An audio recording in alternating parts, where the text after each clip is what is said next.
요셉이 나가 애굽 온 땅을 순찰하니라. 그러니까 이 성실한 게 어디 가겠어요? 또 이제 삼아주니까 놀고 먹는 게 아니고 애굽 온 땅을 감독하고 순찰한다라고 합니다. 애굽 온 땅을 순찰합니다. 그러니까 요셉이 아니 이렇게 총리가 파라오의 버금가는 권력 가진 자가 온 땅을 돌아다니면서 순찰하는데 감독관들이 어떻게 놀겠어요? 그죠? 저 사람이 꿈 해석을 기가 막히게 하는 하나님의 사람인데 파라오가 자기 인장반지를 끼워준 사람의 버금수레를 타는 자고 애굽의 그 온의 제사장 보디베를 알지?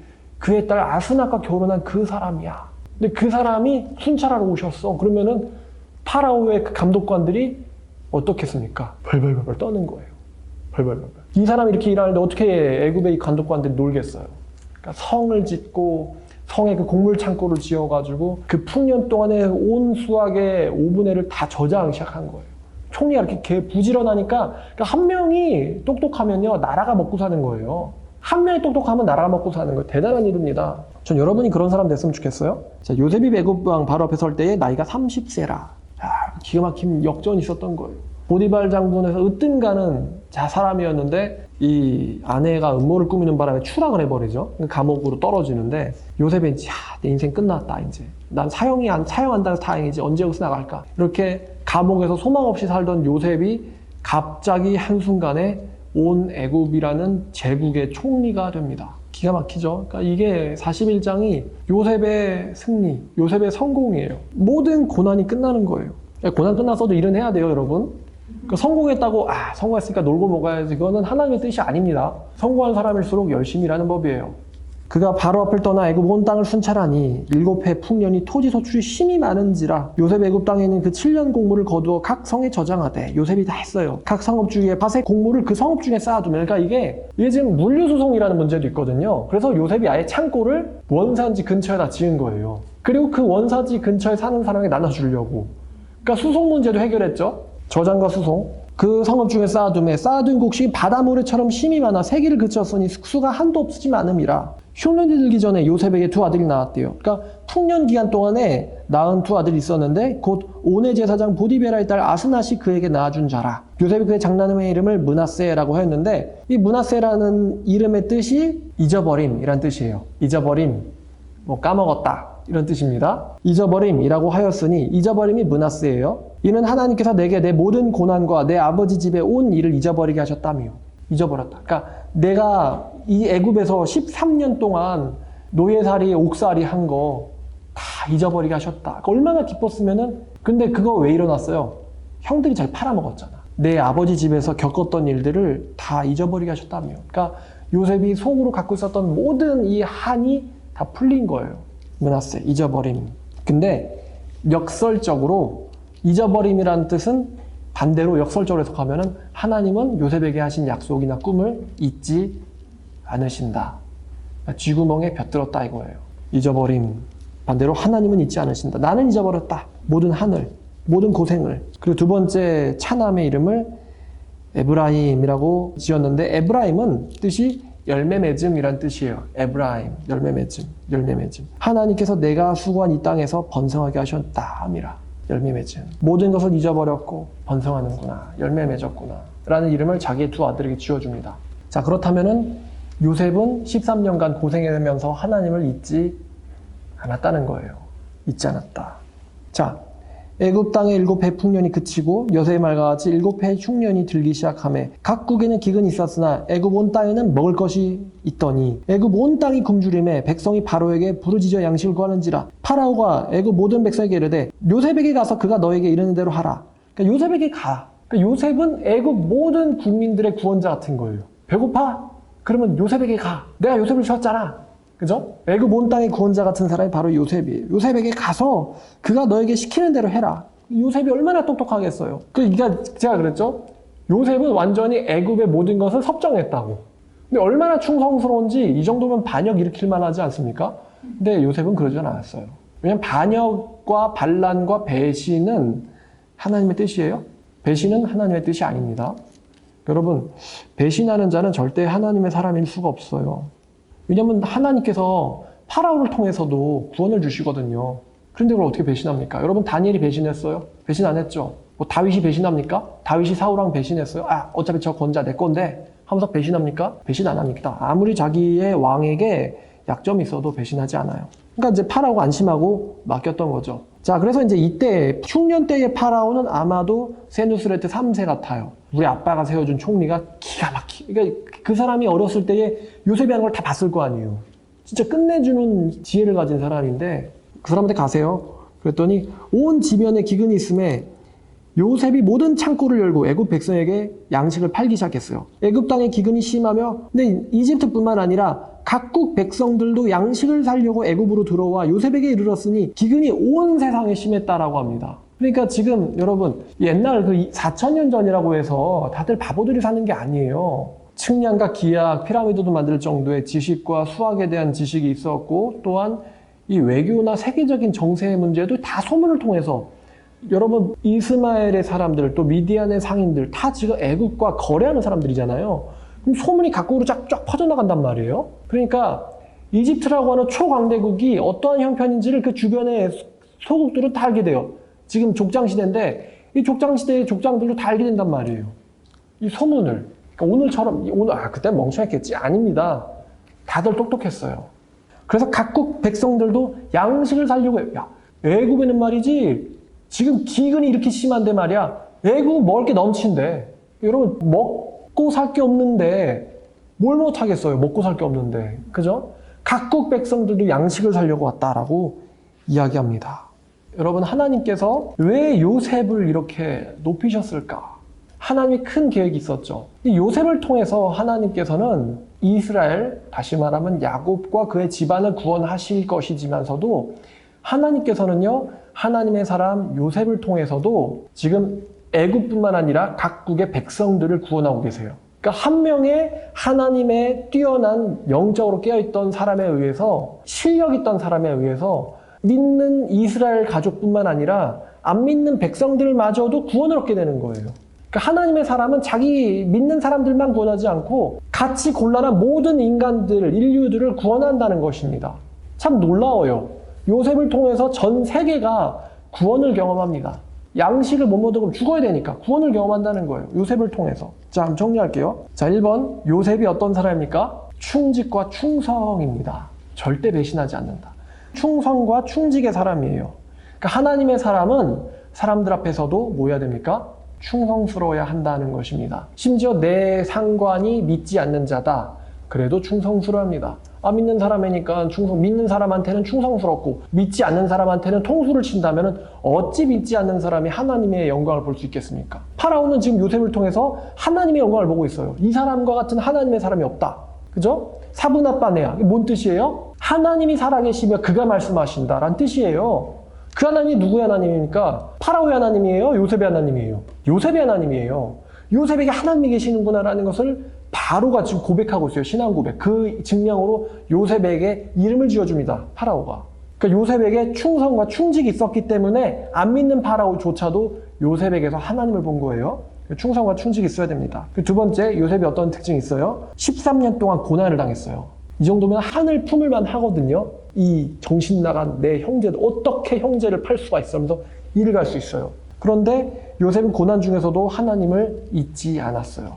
요셉은 13년간의 고난 중에서도 하나님을 잊지 않았었습니다. 근데 13년 동안 고난 중에서도 하나님을 잊지 않았다. 이 부분이 저는 한번 이런 설교한 적이 있는데 13년간 말씀 준비한 에스라라는 설교를 준비한 적이 있어요. 에스라가 아닥사스다 왕 제7년에 아닥사스다 왕에 의해서 총독이 됐던 사람인데 이 느헤미야에 의해서 예루살렘의 성벽이 재건된 때가 아닥사스다 제20년입니다. 근데 아닥사스다 제20년 그럼 7년 때 총독은 그 에스라.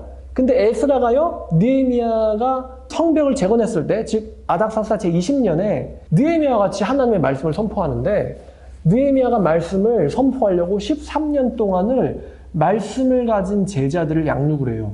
왜냐하면 하나님 분명 예언대로 예레미야 선지자 예언대로 이스라엘을 회복시킬 것인데 그 회복시킬 때에 많은 이스라엘 사람들이 회개하게 될 것이 에스겔에서도 예언이 돼 있어요.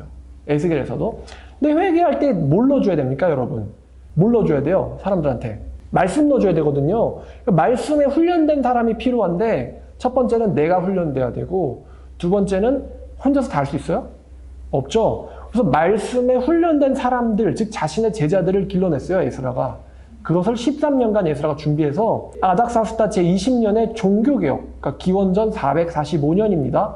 445년에 종교 대각성 운동이 이스라엘에 일어났을 때, 회개했을 때 느헤미야와 에스라와 그의 제자들이 선단 말이에요. 그때 기가 막힌 대붕을 일으켰어요. 에스라가 13년간 하늘 품고 있었죠. 말씀을 전할 하늘. 근데 마찬가지로 요셉도 13년간의 고난을 겪으면서도 하나님을 놓지 않았다라는 것입니다. 고난 가운데서도 하나님을 놓지 않았다. 이게 바로 신앙심이 빛을 발하죠. 여러분, 좋을 때만 사랑하면 그게 무슨, 좋을 때만 믿으면 그게 무슨 신앙입니까?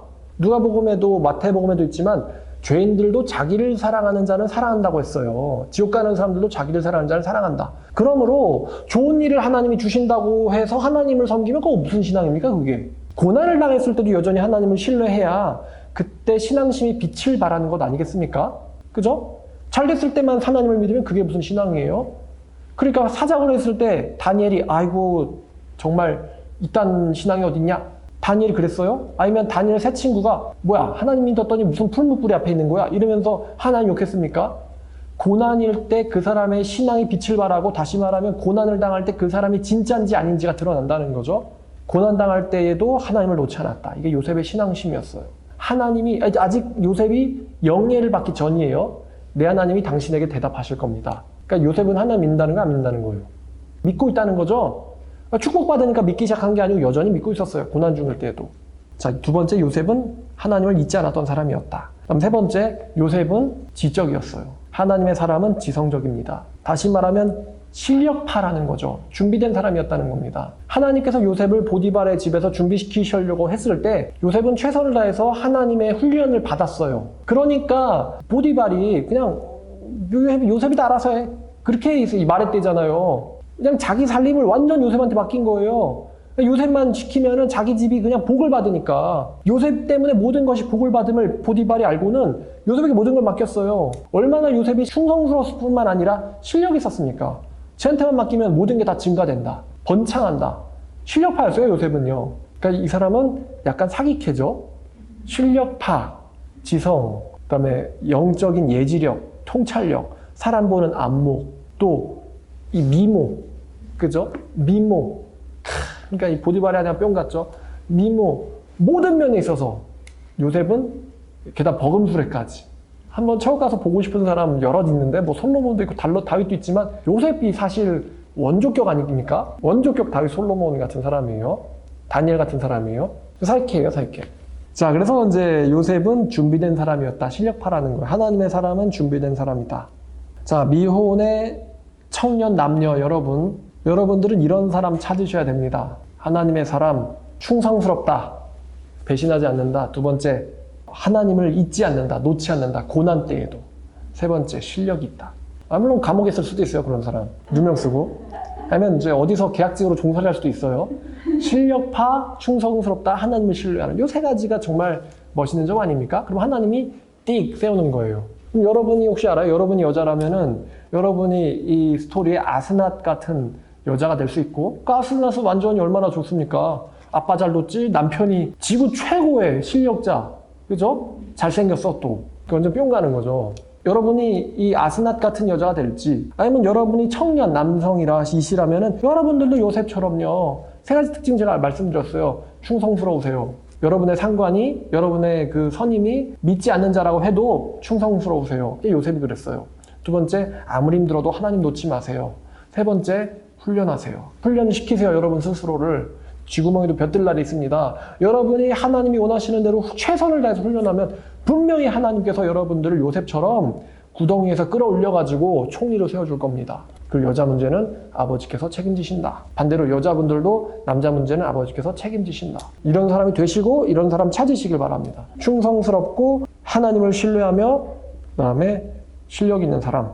자, 이제 오늘의 말씀에 이제 적용까지도 다 드렸는데 제가 암시한 것처럼, 자, 요셉을 구덩이에서 끌어올렸죠. 똑같은 일을 겪은 사람이 있는데 바로 다니엘입니다.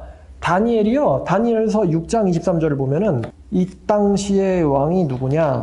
바로 다리오죠. 6장 23절을 보면 다리오가 심히 기뻐서 다니엘을 굴에서 올리라 하매. 똑같은 이야기예요. 사자굴에서 다니엘을 끌어올립니다. 그래서 올린즉 그의 몸이 하나도 상하지 않으니 이는 그가 자기 하나님을 믿음이로라.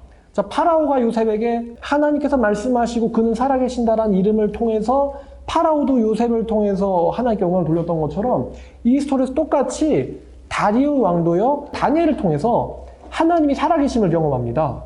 그 조서를 내려요. 사실 이 다리오 왕의 제국은 애굽 왕의 제국보다도 훨씬 더 강력한 제국이죠. 훨씬 더 강력한 제국이에요. 왜냐면은 여러분 애굽이요 어디에게 점령당하는지 아세요? 애굽이 이 바사 페르시아한테 점령을 당하거든요. 그래가지고 페르시아의 황제 샤한샤는 파라오라는 칭호까지 갖게 돼요. 왜냐하면 이집트를 점령해버렸기 때문에. 그러니까 이 페르시아는 훨씬 더 강력한 나라입니다. 이 애굽보다도, 이집트보다도. 근데 이 페르시아의 다리오 왕이 다니엘을 통해서 또 하나님의 신앙을 고백을 해요.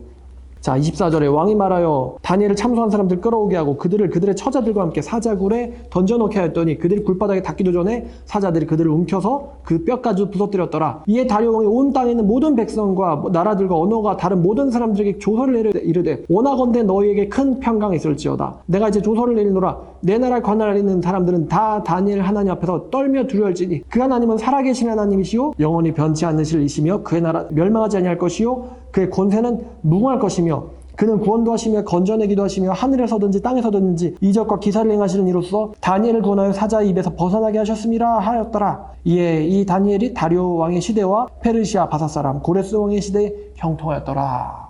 고레스가 다리오라고 말씀드렸었어요. 해석 중에 하나라고. 고레스 왕의 시대에 형통하였더라. 그러니까 고레스도 페르시아 최고의 샤한샤죠. 근데 세누스라트 3세도 가장 막강한 파라오였단 말이에요. 똑같아요, 사실은. 가장 막강한 파라오와 샤한샤, 그리고 그의 최측근이자 최고의 국무부장, 국무총리, 바로 요셉과 다니엘. 똑같은 스토리예요. 굴에서 건져 올려진 다니엘과 구덩이에서 건져 올려진, 감옥에서 건져 올려진 요셉. 또 똑같은 이야기들입니다. 하나님의 사람이 이렇게 고난을 통해서 더욱 높이 완전하게 된다라는 것을 하나님께서 우리에게 보여주고 계세요. 하나 더. 요셉이 감옥에 갇혔잖아요. 요셉이 잘못해서 갇혔어요? 아니면 무지한 데 갇혔어요? 무지한 데 갇혔죠. 여러분 살다 보시면은 억울한 일이 생겨요, 안 생겨요? 생기죠? 생깁니다. 나 열심히 했는데 억울한 일이 생긴단 말이에요. 충성스럽게 일했는데 감옥에 갇힌단 말이에요. 그런데 그럴 때 불평하지 마시고 하나님의 뜻이 있겠거니 하고는 인내하시면은 때가 이르되 거두리라 라는 말씀이 성취되고 있음을 압니다. 그러니까 바울도 그러잖아요. 눈물로 씨를 뿌린 자가 기쁨으로 거둔다고. 씨를 뿌리고 낙심하지 아니하면 때가 되매 거두리라, 기쁨으로 거두리라라고 사도 바울도 말합니다. 그러니까 이 원리 원칙은요 고대에나 또 초대교회 시대에나 현대에나 마찬가지입니다. 자, 여러분 실력 가지신 모든 여러분들이 되기를 바라요. 그러니까 제 말씀 들으시는 분들은 성경도 열심히 보시되 세상에서도 멸시하지 못할 실력을 갖추는 사람들 되길 바랍니다. 그러니까 최선을 다해서 사시길 바라요. 이게 하나님께서 여러분들을 불러주신 뜻입니다. 그러니까 성공은 먹고 놀 생각하는 게 아니라 성공해서 세상 사람들을 구원하시는 요셉 같은 사람들 되시기를 주님의 이름으로 축원합니다. 기도하겠습니다.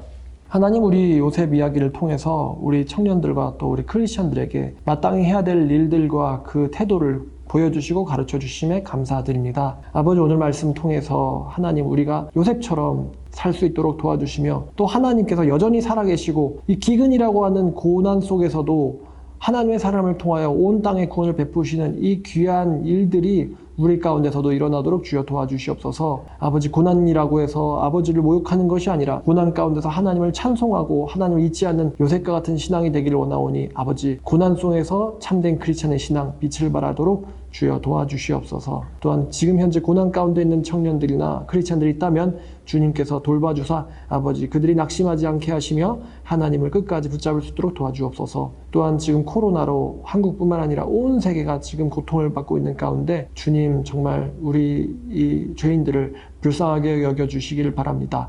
이런 때 복음을 통해서 더욱더 회개하고 하나님을 만나는 일이 있도록 도와주시옵소서. 감사드리며 우리를 구원하시는 예수님의 이름으로 기도드렸습니다. 아멘.